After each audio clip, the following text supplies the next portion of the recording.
All right, I think we're good. Okay, great. So, really interesting topic today. We're going to talk about love. But, and I think that it's an important topic. Of course, we have Valentine's Day coming up. But I know that this is an area of my life when I was young. And when I say young, I mean, let's say 20 years. Well, I could almost calculate, almost 20 years. That caused me a lot of pain. Because I, like a lot of young men, got all my ideas about love from Hollywood movies and television. And I think, young men, young women, and older men and women also find themselves in this situation. But of course, there's a much deeper perspective on love, and that's what I'd love to talk to you about. I'll just give you the very general question first of just... Can you just talk a bit about, the dharmic perspective on love? What is it, and how does it differ from the modern? Oops, sorry, on camera. Okay, great. Please. Sure, absolutely. Well, first of all, again, thank you so much for arranging this interview with me. I truly appreciate it, and it is a very important topic, actually. And it's interesting how, as a spiritual teacher, I speak about so many different topics and people interview me on so many different topics, yet this topic doesn't come up as often as you would think, even though it's something that's crucial. It's something that affects pretty much every human being. Everyone is looking for love or has been in love, etc. And this is something that has caused a lot of joy and pain in the lives of so many individuals. And yet, interestingly, again, I haven't had much of an opportunity to talk about this, so thank you very much for wanting to talk to me about this specific topic. And it's very true, actually, that unfortunately, as is true with so many topics and issues that are of crucial importance, many people get their ideas about these topics, yes, from movies, from the media, from television, silly love songs, all sorts of things like that. So as a result, yes, unfortunately, there have been so many mixed messages and wrong messages that have been given about what is the nature of love. And what also makes it difficult for individuals to truly grasp what it means to truly love is the fact that it is indeed an all-encompassing sort of topic. It's not an easy topic. It's a topic that involves everything we could say from the most immediate biological urge all the way up to the level of transcendence and eternal love and everything in between. Everything from literally just biological instinct to romance to marriage to loving God. What does it mean to love God, etc.? So it's a very all-encompassing topic. But of course, we're going to talk about love more in relationship to relationship itself and marriage, etc. So we'll, for the most part, stick to that. First of all, what is the nature of love in accordance with the Vedic perspective? Well, of course, for most Westerners, love is just an emotion. Love is something that you feel that kind of comes of its own accord when you have physical proximity to someone who you are attracted to. And it tends to remain within the realm of emotion. Sometimes you act on it, sometimes you don't. And that's pretty much it for most people. Well, the Vedic perspective, that's what it is for most. The Vedic perspective goes much deeper than this, with the idea that true love is not merely a matter of emotion. It's not merely a matter of, I have physical proximity to this person, now I'm feeling something that I must act upon, etc. Rather, love is not just an emotion, it's a conscious commitment. It's a conscious commitment to dedicate yourself to someone who indeed is of great importance to you and gives your life meaning and satisfaction and fulfillment. And as I say these things, of course, for people who have seen my previous videos, they know that when I speak in such terms, I tend to be talking about God.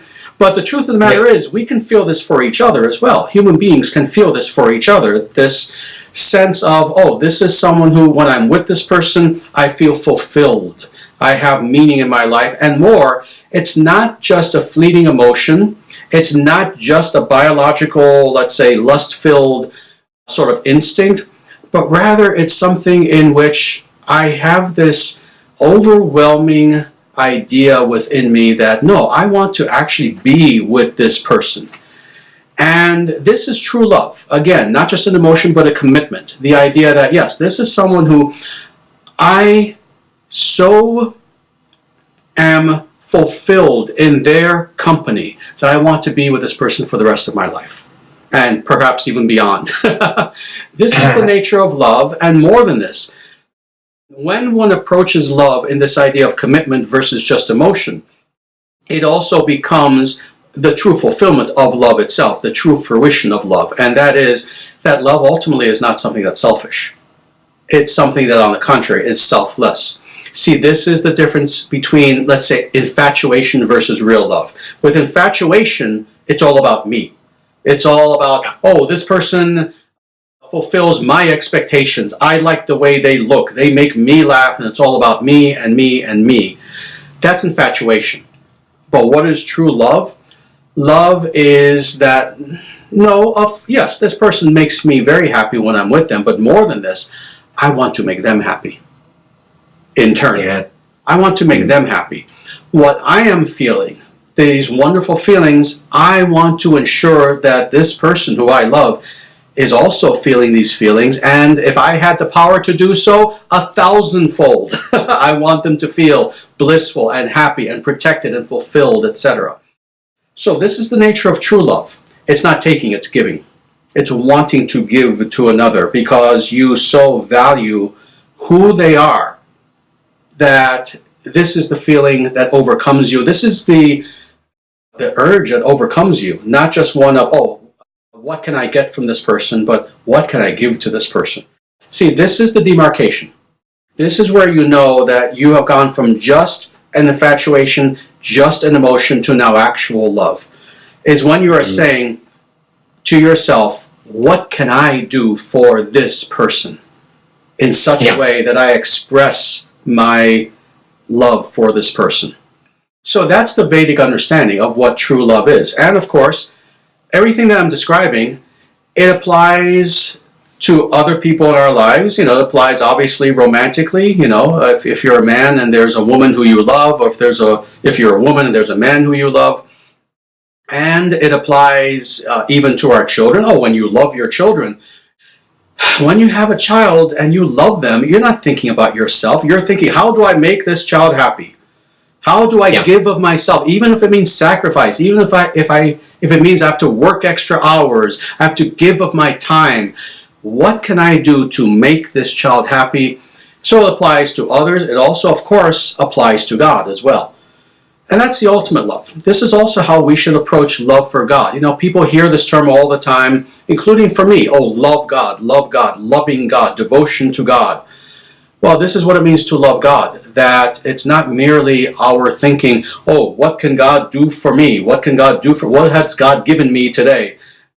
And maybe at best, oh, I'm grateful for what God has given me, which is nice. But ultimately what it means to love God is to not even think about what God has given me. Not even think about what I should be grateful for because God gave it to me, but rather, what can I do for God?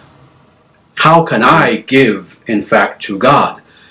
It's one of those interesting conundrums. How do I give out of love to that being who needs nothing? It's like, everyone's had this experience where it's around Christmas time and you're going to give a present to someone who doesn't need anything. It's like they have everything already. It's like, oh, what do I do? Well, imagine that infinite fold. And this is God. I love God. I want to give to God, but how do I give to that being who really needs nothing? Well, this is the thing. You have that desire nonetheless, and that's love. You know God needs nothing, and still you want to give of yourself to God. And that's the ultimate love. But again, true love is of this nature. It is selfless. It's as you're talking about this, I was thinking again, kind of comparing it to, I say Hollywood, but let's just say the kind of the popular conception, but especially as are portrayed in the media. And what's interesting is if you think of like most Hollywood romances,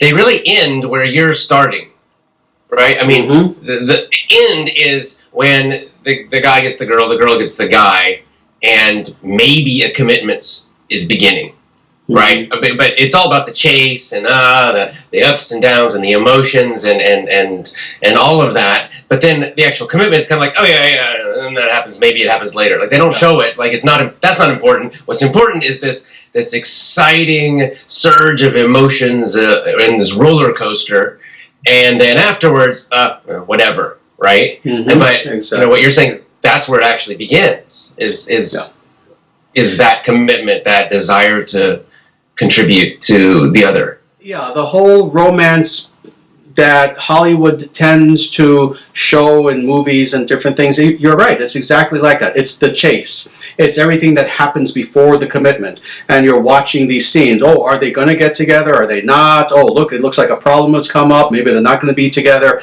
And they play all these interesting games with each other, etc.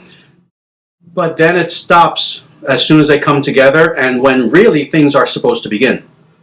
It's exactly the same way. It's like preparing that beautiful meal, and now that it's time to eat it, well, just throw it away. No, it's actually the commitment that's important, not just what happens all before then, looking for the right person, finding the right person, wooing them, etc., etc. I mean, obviously you need that in order to come to a point of commitment. You need to get to know each other, etc. But no, it's the long-term relationship after that commitment is made that actually is the manifestation of love. It's the true fruition of love. The true fruition of love comes when, again, having made that commitment to each other, yes, now marriage takes place. And, as you know, I'm a radical traditionalist in this way. Yes, marriage should take place, and eventually it comes to the point where they have children, etc., and they grow in true committed love. And what does that mean? See, that first stage, let's say the cooking of the meal, the romantic stage before the commitment is made, that's all well and nice and fun. But the truth is, the real challenges begin and the real fruition begins after that. Because what deepens the love is when you go through challenges together. Because this is the thing. Once you're out of that overtly romantic stage, now you've been married for 3 years, 4 years, oh, your first child is here or is coming, and you're going through struggles together, economic struggles, oh, we have to pay this bill, we're having a little difficulty with this, or someone in one of the families is ill, has cancer or something happens. It's those challenges that now deepen the love, because now you have these two people who are together on the same page. This is why it's called a partnership. The husband and wife, they are partners. And it's the challenges and the ups and downs that, if anything, help that couple to grow and to deepen their love into something that's beautiful, something that's concrete, something that is not only far beyond just an emotion, but they are creating a mountain, an immovable mountain from their relationship, such that they know that, yes, this is my family. This is my husband, my wife, now we have children. This is our edifice. This is our mountain, and we are committed to this, and their love just deepens. Done the right way, of course. Of course, I'm talking about if the two people involved are wise, are spiritual, are giving, and not self-centered, then that's what happens. Well, I was just thinking about this too, that as someone is looking for, let's say, a partner to because obviously, right, this is kind of one of the biggest, maybe the biggest choices for most people in their lives is choosing this partner because, as you said, building a family and dealing with those challenges. Besides just the emotions of attraction, which of course do play a part, what should someone look for in a partner when they're really looking for someone to build that? In what kind of again, like virtues. So if they're wanting a family, a partnership, a marriage based, in something deeper than just those ups and downs. Because I think a lot of people just react, oh, she's pretty and I'm attracted to her, or oh, that guy's cool, or but from the Dharmic perspective, especially in your thinking seriously about looking for a marriage partner, what qualities should that person have? Sure, definitely. Well, first of all, of course, you have to find someone who's compatible with you. And that may sound like an obvious and very general statement, but let me actually explain a little deeper what is meant by that. See, the truth of the matter is, just like there are different people searching for different things for different reasons when it comes to spirituality, politics, philosophy, anything. People are not equal. People are not the same. This is true also when it comes to relationships. People are searching for different things, and it is usually reflective of who they are as a person. So, of course, the way I've just described love, since we've been speaking about this, is, of course, in a very lofty way. Well, not everyone actually is looking for that, and it's sad to think. But truthfully, not everyone is searching for that. Some people are hearing my words and they're very inspired. Some people are hearing my words and sadly they're thinking, oh, yeah, that sounds terrible. That's not for me. So the truth of the matter is, people have to look for someone who is compatible with who they are. So the truth of the matter is, if they are not a very lofty person and they find a lofty person, it's going to be incompatible. Let's say that they are someone who they themselves don't really have very high values, but then they find someone who they're attracted to. Oh, and the person has very high values. That's not a relationship that's going to work. Unless the first person, of course, elevates their values. You see, well, that's different. That's different. But yes, it's important to find someone who has, again, your same values and who's compatible with you. So that as an aside, let's deal now with, again, lofty love. Love as it should be. So this being the case, if there's an individual who is out there who is really looking for love in the highest sense, they're looking for a partner who is going to fulfill them and with whom they can have the kind of relationship I was describing, where they grow together long term, etc. Well, there are several things that they have to look for. They still have to look for compatibility. That is, let's say if they are very educated, they probably want someone also who is educated.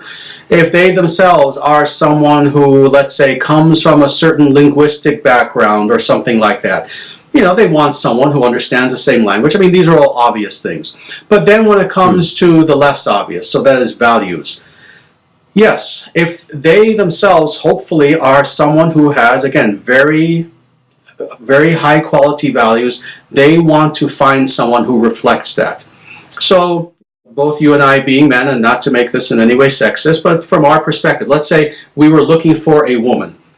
We would want to find someone who has indeed very traditional, very healthy sorts of values. That is, someone who today in our skewed modern way of saying things would be called old-fashioned.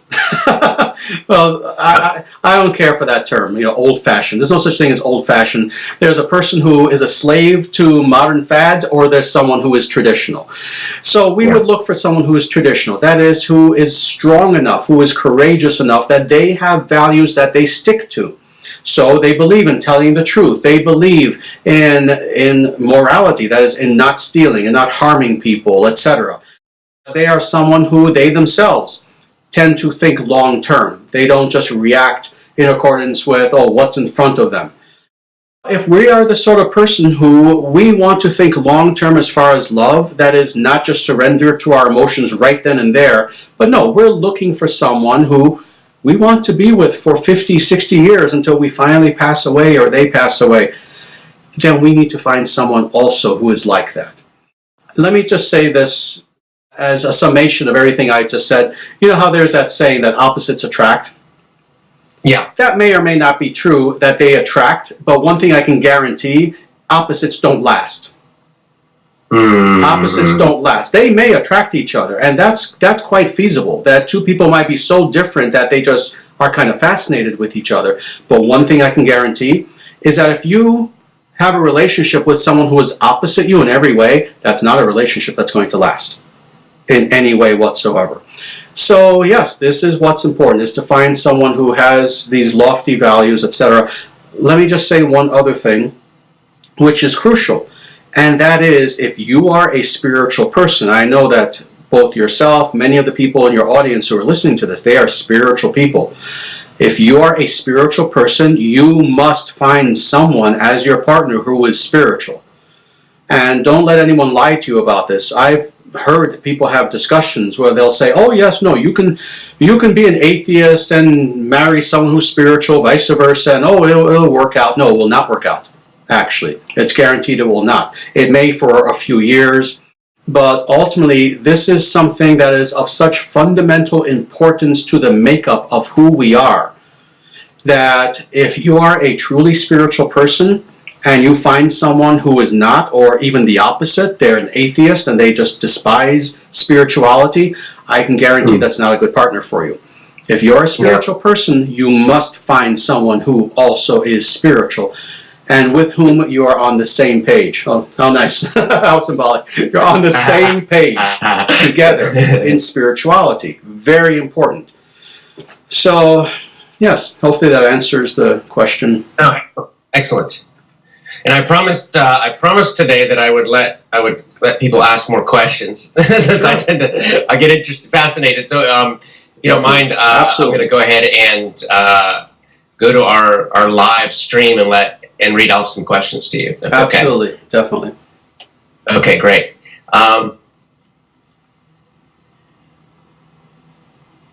this is an interesting comment. Pretty deep comment, actually. Carlo says, rarely do our ideals meet reality. The eternal now seems impossible to reach. Everyone has a personal philosophy, and this relativity destroys any security, but gives a sense of freedom. Okay, so interesting. So let's see if I can condense this down to a question.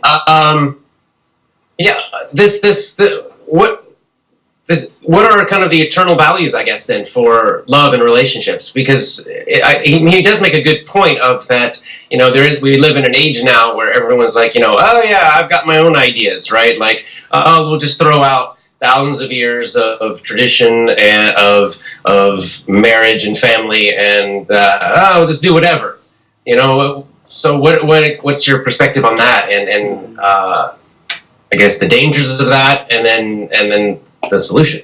Sure. Yeah, well, it is a very good question. And let me say that the most pertinent word in his entire statement was seems. That is the most important and most pertinent word that he used was seems. And in other words, what I mean by that is, yes, it seems as if in our, let's say, fad-chasing age in which we're living, it seems as if people no longer believe in an absolute reality, and they basically have become radically subjectivistic, very relativistic, with the idea that, oh yes, we all have our own opinion, we all have our own philosophy, and it's some lofty ideal to try to find true love, so we should simply surrender ourselves to the culture, surrender to the media, surrender to what we're being told by so many people around us who they themselves sadly have surrendered to something that is not real. Well, you can see where I'm going with this, even in just setting this up. And that is that, yes, that's an option. We can surrender to the unreal. We can surrender to this false idea that multiplicity of opinions means that there is no actual truth. But that's not the case, you see, because so many people, unfortunately, have fallen for this false propaganda. This is actually not just false propaganda, but it's actually a mind control tool that has been used by our overlords. That is the idea that all opinion is relative. Why? Because everyone has one. Yeah. And that could not be further from the truth. Simply because you have many people who all have their own opinions about X thing, that doesn't mean that there isn't a truth about that thing. And I've given this example 100 times. 1 + 1 equals, and you have 5 people, and let's say they all have their own opinion. 1 + 1 equals a blue cow. 1 + 1 equals an earthquake. 1 + 1 equals 17. And on and on and on. Well, they all have their own opinion. Does this fact that so many people have their own opinion, however, does this negate from the absolute fact that there is a truth? 1 + 1 does not equal 17. Sorry that that's your opinion, but your opinion is wrong. 1 plus 1 does not equal an earthquake. I understand that's your opinion. Your opinion is incorrect. 1 plus 1 does not equal a blue cow. 1 plus 1 equals 2, period. And that can be shown mathematically and logically. So in the same way, so many people have unfortunately surrendered to these false ideas that truth is something that's no longer attainable, that high ideals are something that are no longer attainable. See, unfortunately, again, the individuals who have controlled the globe for so long now, they want us to feel that this is the case, that truth cannot be attained. And why? Well, of course, because then once we're disarmed and we feel that there is no truth, they then inject what they claim is truth into our minds. Yes, none of you know truth. Well, listen to what we're going to tell you truth is. So it's a trick. So what I would ask very humbly of the person who asked this question is, don't give in. Don't give in to people who are purposefully trying to make you think that there is no truth. They're doing this on purpose to disarm you intellectually, to disarm you philosophically, and to disarm you spiritually, so that they can then inject what they want you to think truth is. You see, to say there is no such thing as truth, well, that's a truth claim. I'm claiming the truth is there is no truth. So that's what they're doing. They are giving you their truth by saying there is no truth. Well, that's a truth. So again, rather than giving in to mental manipulation, understand that there is truth. No, not everyone has it, because honestly, not everyone is worthy of it. And not everyone is worthy of it because not everyone wants it, including many of the people who claim, oh, I want truth. Really, do you? Many people say that, but many people actually don't want truth. Truth is out there for those individuals who have the sincerity, who have the dedication, who have the humility to do the work necessary to achieve truth. Truth is not something that you just flippantly say, oh, I want the truth, and it's delivered to you. You must earn the truth. And then you will know truth.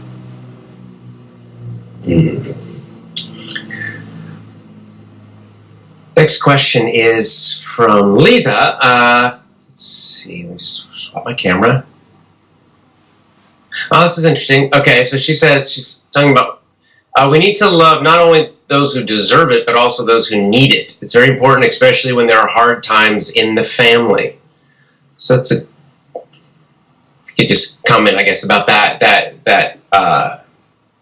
the point of that, it's not just, that love is not just, kind of convenient, I guess. That is an excellent comment and extremely true.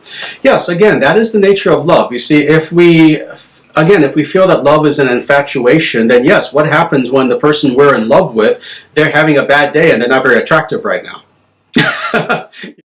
What happens at that point when, oh, we were so in love with this person? Why? Oh, they have a great personality and they're funny and fun to be with, beautiful, all these things, but oh, well, today, they are just having a tough time and they're not fun to be around today.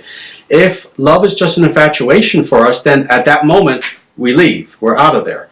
But that's not love. Yes, love means that, indeed, as Lisa said, you give love to people not merely who are deserving it, but who they need love, especially then, because they're having a tough time.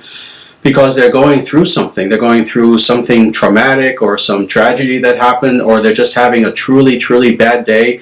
Just one of those days when nothing seemed to go well for them, and now they're just depressed and even a little bit angry. Yeah, it's at that point especially that you need to love them. It's at that point especially that you don't just run away from them, but that you're there for them.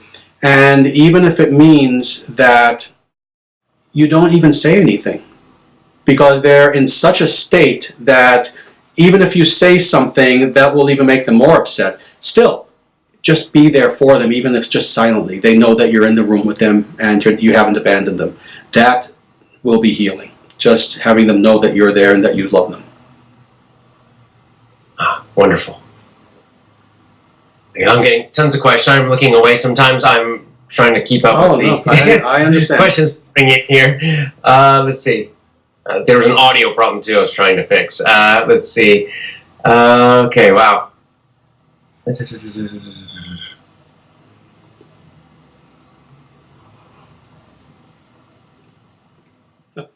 Okay, here's one from Cleefy. That's interesting. How do you have strong beliefs and also be open-minded at the same time? Oh, yeah, excellent, excellent, actually. Yeah, it's interesting. People do indeed think that it has to be one or the other. Either you have no beliefs about anything, you are just like a feather who just floats wherever the wind takes you. Otherwise, you have to be a fanatic.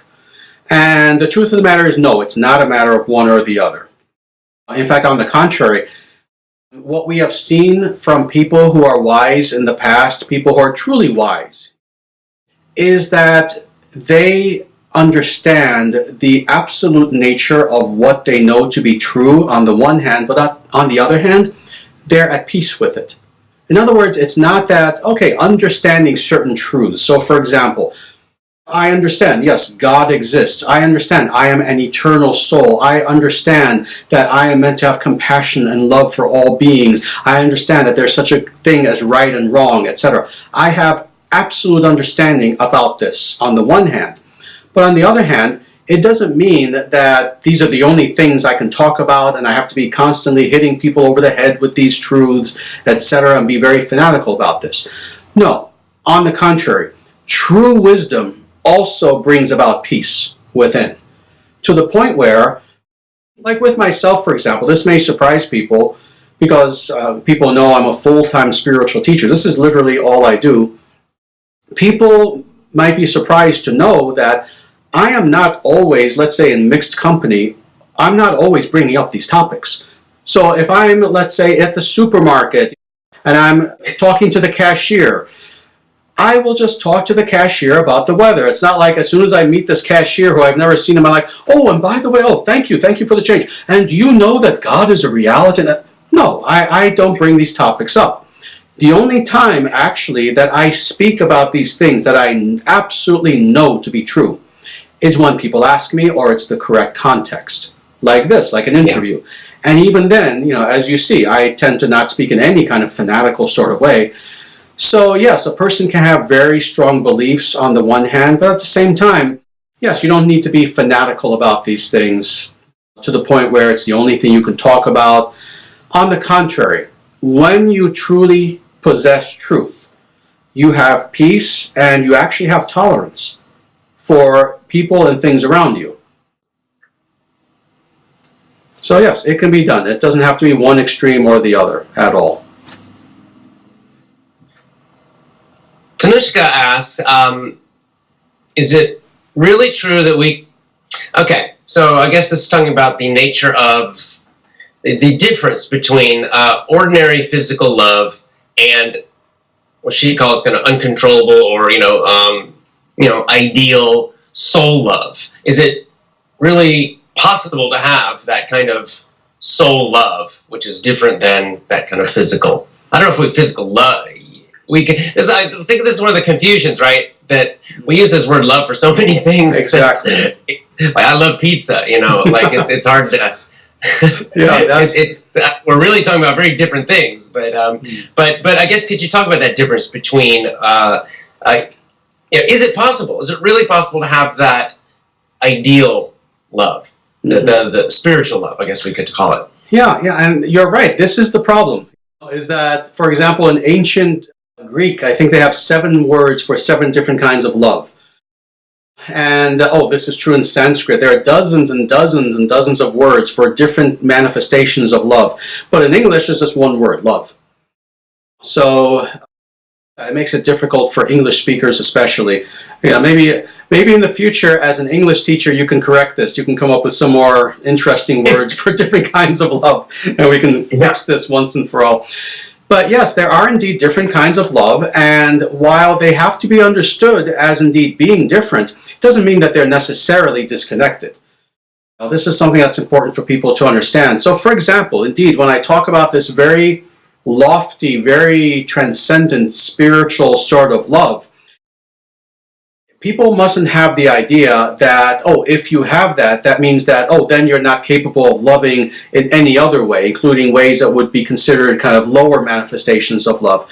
No, not at all. On the contrary. In fact, the truth of the matter is, if we truly understand love in its transcendent nature, in its highest sense, that is, love of God and then selflessly loving other beings, it's only, in fact, when we understand love in this highest sense that every lower form of love actually comes to its full fruition and is even more satisfying.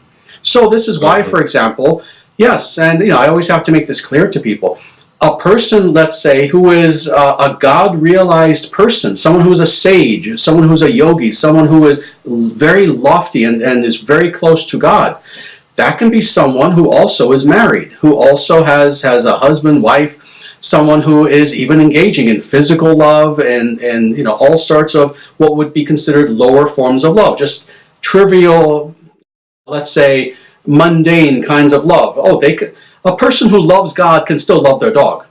It's not that, oh, now that I love God, all other kinds of love have to disappear. No, it's a matter of understanding first the difference between them, and it's a matter of priority, understanding which is of most importance. Because if I love God, then my expression of love toward all other beings and things will only be greater, will only be more satisfying, will only be more vivid, more real, more rich, more beautiful, more wonderful in every way. So if you want to, let's say you have a husband, you have a wife, and you want to truly love that person to the maximal degree, love God first. Because then you will know what is the highest of all loves, and that will then be translated into your love for everyone else. So yeah, it's not a matter of one or the other, but it is priority. The priority is to love God, and then your love for everyone else will become even greater and even better, more fulfilling. Can you talk about how I kind of thinking of your discussion of a Dharma nation and how really the building blocks of a nation, a nation based on natural law or Dharma, a virtuous nation that that's in my opinion at least is the family. And so again, getting back to the kind of the critical importance of this is that this kind of love that you're talking about, if it's based on this kind of highest love and ideal, then of course the families are stronger. And can you talk about this, how that relates to the nation? How does this kind of romantic love between two people connect to family, connect to really this kind of macro level, this big level? Sure, definitely. Well, it's a matter of understanding love that is horizontal versus love that is vertical. That is, love being horizontal, meaning that, of course, yes, we love people on our own level. Again, a man and woman, they come together, they love each other, and then you have children, etc. So yes, you're right. But that's a horizontal sort of love where you have love within the family. And yes, indeed, that family is a brick in that massive wall that creates the nation. And now when we think about love that is extended to things that are greater than ourselves, that's the vertical aspect of love. So again, love between two people and their family, that's horizontal. That's, I can look at this person, I love you, that's literally horizontal. But then when it comes to love of greater things, that's vertical. So yes, in addition to love for our spouse, our family, etc., that love does indeed need to be extended, and it is for most people, to then love of their community, literally within a few blocks radius, let's say, if you live in a city. Love of the neighborhood, love of people in your city, your state, your nation. But then ultimately, of course, even greater than that. But then when it comes to the nation specifically, yes, you hear people who express this what I consider very healthy sense of patriotism and nationalism. These are anathema words today. These are considered dirty words today, patriotism and nationalism. No, this is something that's natural to the human person, actually. This is something that was always recognized, even by all of the legitimate religions of the world, as being something important. That we love our nation as well. We are patriotic toward our nation. Why? Well, that is the family writ large. So in other words, it's still family, but extension of the family. You see? why is it that we favor people, let's say, who we know? They're our neighbors. Like, oh yes, this person who lives across the street from me, oh, I've known them for 10 years. You'll favor them over a stranger. Well, this is actually a natural thing. It's because you see them as an extension of your family. What is your family? Your family is not comprised of strangers. It's comprised of people who you've known, in many cases, especially if they're your children, all of their lives, and you know them very well, etc. Well, same thing with neighbors. Same thing ultimately with the nation. The nation is an extension of the family. In this case, you may not literally know every citizen of your nation, but at least you know that they are of your nation. So in a way, they're still family. It's kind of like the great uncle on someone's side who you never actually met, but you know that they're your great uncle anyway. Maybe you've never met them, you're never going to meet them, but you know that yes, this is my family. In the same way, this is how love for the nation and the people of the nation is an extension of that love for family, but just in a more vertical sense. Excellent. Okay, let's see. This is my own question. It's kind of connected to a few comments I've been reading in the live stream. But I guess the best English phrase would be what we might call tough love. But this idea that there's kind of I would call it kind of a new agey idea that when you love, and it's specifically talking about love, between humans, that it just means there's zero discernment, right? And so you just whatever they do, it's all great. I just accept it all. How do you? And I guess maybe at the very highest level, there's an element of that, of what we might call unconditional love. But on the other hand, I think we all know, anyone who's been in the real world knows that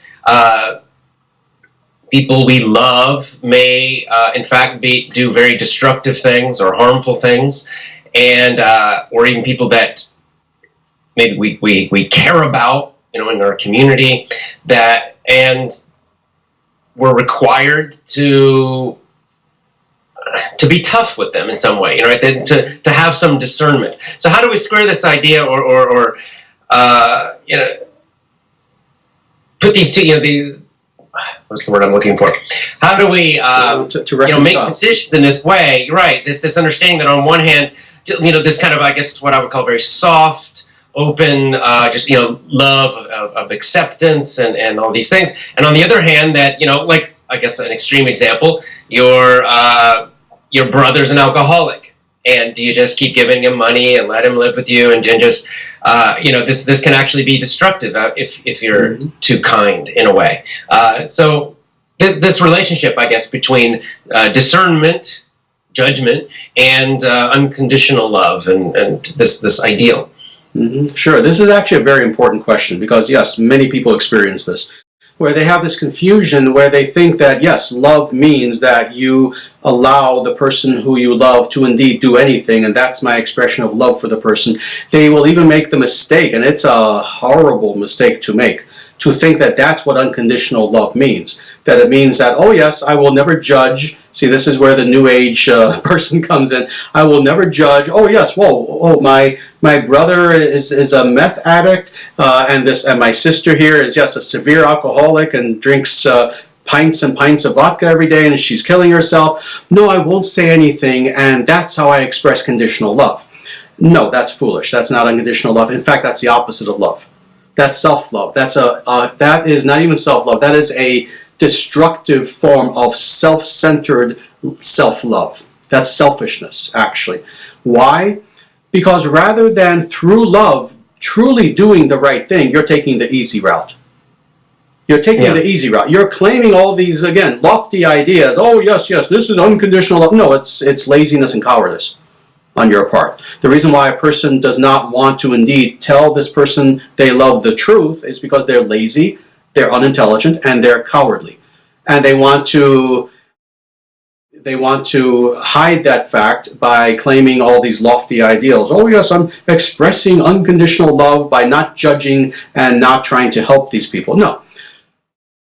again, this is another false dichotomy, that you either have unconditional love or you have to tell people the actual truth. And it's a false dichotomy. The truth of the matter is, real love is expressed indeed not just in how it makes you feel, but what is in the best interest of those individuals in question. So yes, I have a brother who's a meth addict. The way that I truly show my real love for that person is indeed by compassionately confronting them. Again, not with anger, not making them feel bad, but confronting them with compassion and saying, listen, you are my brother, I love you, but the meth has to stop now, and I'm going to help you in any way I can. And yes, we're going to take the meth away from you. I know you're going to protest, but it's literally killing you. You're 30 years old and you look like you're 70 years old because of the meth. It's killing you. We are going to take it away, and we're here for you. And it's going to be hard. And of course, the brother's going to protest and yell and scream. But this is the nature of love, is that it is patient and it is giving. So yes, in truly expressing love, we sometimes have to do the hard thing. And we do have to judge, indeed, that yes, you're taking meth, it is killing you, and that's my judgment. And it's a correct judgment, and I'm going to help you to not kill yourself. Because, why? I love you. You see, there are 7 billion people in the world. Why is it that none of the other 7 billion people are trying to help this person, but I am? Because I love this person. Because he's my brother. You see? So that, what you've called tough love, that is love. That is true love. And to just be quiet in the face of someone abusing themselves, harming themselves, killing themselves slowly, that's not love. That's cowardice. So this is why I go on and on about the New Age people who, their idea of reality is literally the inverse of what is actually reality. They will claim, oh, I'm loving unconditionally, and that means I'm never going to judge anyone, regardless of what they're doing, to harm themselves or others. To harm themselves or others. See, a horrible example. What if my other brother is a pedophile? He's harming others. Well, I'm going to claim unconditional love for my excuse for why I don't do something about this? No, then I'm lying. I'm lying to myself, and yet that's what New Age people will do all the time. No, what is true love? True love is manifest in the form of compassion toward others. And I understand my brother, yes, he's my brother, but he's abusing children, and those children deserve compassion.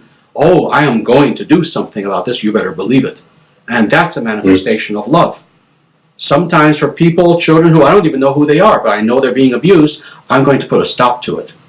And regardless of anything, that's a manifestation of love. Claiming this New Age trope of, oh, unconditional love, don't judge, unconditional love, don't judge. No, that's cowardice. That flies in the face of actual justice, and true justice is indeed always tempered by love and motivated by love. Love of other. That's true justice when you think about it. Why do we want justice? Because we see that there are victims. You see, again, this is why New Age people have brought nothing but harm to this world with their don't judge, don't judge. Well, we have a society riddled with victims of people who others refused to judge. Yeah. Sexual predators, people stealing from each other, murdering each other, lying, corrupt politicians, etc. Why are these people allowed to victimize millions of people? Because we have foolish individuals who say, don't judge, love unconditionally, and they don't know what they're talking about. They're simply cowards. What does it mean to love? It means you wish justice. You see a victim who has been victimized, who has been hurt, abused. Well, now, out of love, there must be justice. That person must be helped, and the person who harmed that victim must never be allowed to harm anyone again. That is love. Excellent. Excellent. Why don't we end with a very practical one, very simple and practical, from Lisa again. And this is, just read the question. Here we go. How exactly can we strengthen the feeling of love? So, you love somebody, maybe it's a partner, children, God, at any level. Or you have the idea that you want to, but how do you actually strengthen that? That's actually a very good way to end this, and it's kind of going full circle. The only real way to strengthen love, and in any sense of real love, is indeed spiritually. Because what is spirituality? It is indeed the very deepening of love itself. If I were to give a definition of spirituality, and there are several, this is not the only one, but this is a very good one. What is spirituality, and what does it mean to grow spiritually? It means indeed to deepen our love. To deepen our love for God, to deepen our love for our fellow human beings, to deepen our love for all sentient beings, for that matter. Not just human beings, to deepen our love for all of the animals of nature, for all the forests, for everything that's alive. This is what it means to grow spiritually. So this is what I would say is, if you wish to deepen your love, and again, not just in the most lofty of ways, not just for God, but certainly starting with that. If you want to deepen your love for your husband, your wife, your children, for your neighbors around you, see them as spiritual beings. See them not just as bodies. See them not just as physical bodies in motion. Because how can you love a physical thing in motion? You can't love a robot. I know people are trying to now. But you can't love a robot. You can't love a computer. You can't love a thing, an object. You can't love a hammer. You can't love something that's not alive. Why do we love other living beings? See, why don't we fall in love with a pen? Why don't we fall in love with a hammer? Why don't we fall in love with an object? Because it's not a soul. So how indeed do we deepen our love for other living beings? We recognize them as soul, and we understand who they are on that spiritual level. And that is how we deepen our love. Even just, again, between husband and wife. You see each other not just as that face, because this is the thing, the face that you're so in love with and you think is so beautiful, eventually will get old. Yeah. And are you going to love them then? You will, if you understand that they're not just the face. If you understand that they are spirit, Atman, that they are eternal consciousness. So yes, this is the way to deepen our love, is spiritually. By understanding that the person you love is not just that body, that face, that physicality, but they are that person who is within, and to understand ultimately that that's who you are in love with, is who they are, in their ultimate sense, spiritually, as souls. Wonderful, wonderful. Thank you so much. Whoops, let me switch my camera. Thank you so much, as always. I apologize for some of the technical problems today. No problem. Yeah, wonderful as always, and definitely we'll have you back again. I hope this gave people some kind of deeper thoughts about love as we come into Valentine's Day. It's kind of a topic people are thinking about, but I really loved it, that final connection you made, that really love and spiritual practice are one and the same. Mm-hmm. Absolutely, yeah, they are the same. What does it mean to be a spiritual practitioner if you don't deepen your love? That's how you know. That's how you know that you're truly on the right path. If you are a so-called spiritual person, but you're not deepening your love, look into a different path. You're doing something wrong. Because indeed, I've growing up, I met people who were, let's say, highly religious, who, but something seemed off because they just seemed so bitter and unhappy, and I thought that there was a disconnect there, like that how can they actually, how can this be a good path if it's leading them to become bitter? Exactly. And whereas people like yourself, I find, are just joyful and loving and caring. You can feel it, right away. Yeah, that's how you know that you're on the right path. Necessarily, if you are spiritual, you love, and the more spiritual you are, the more you love. It's that simple. Yes. Thank you so much. I'll have you back again, for sure, if you'll come. Absolutely. It's always a pleasure speaking with you. Definitely. Thank you so much for having me on. Acharyaji, thank you so much, and we'll see you next time. Very good. Namaste. Namaste. Please take care. Bye for now.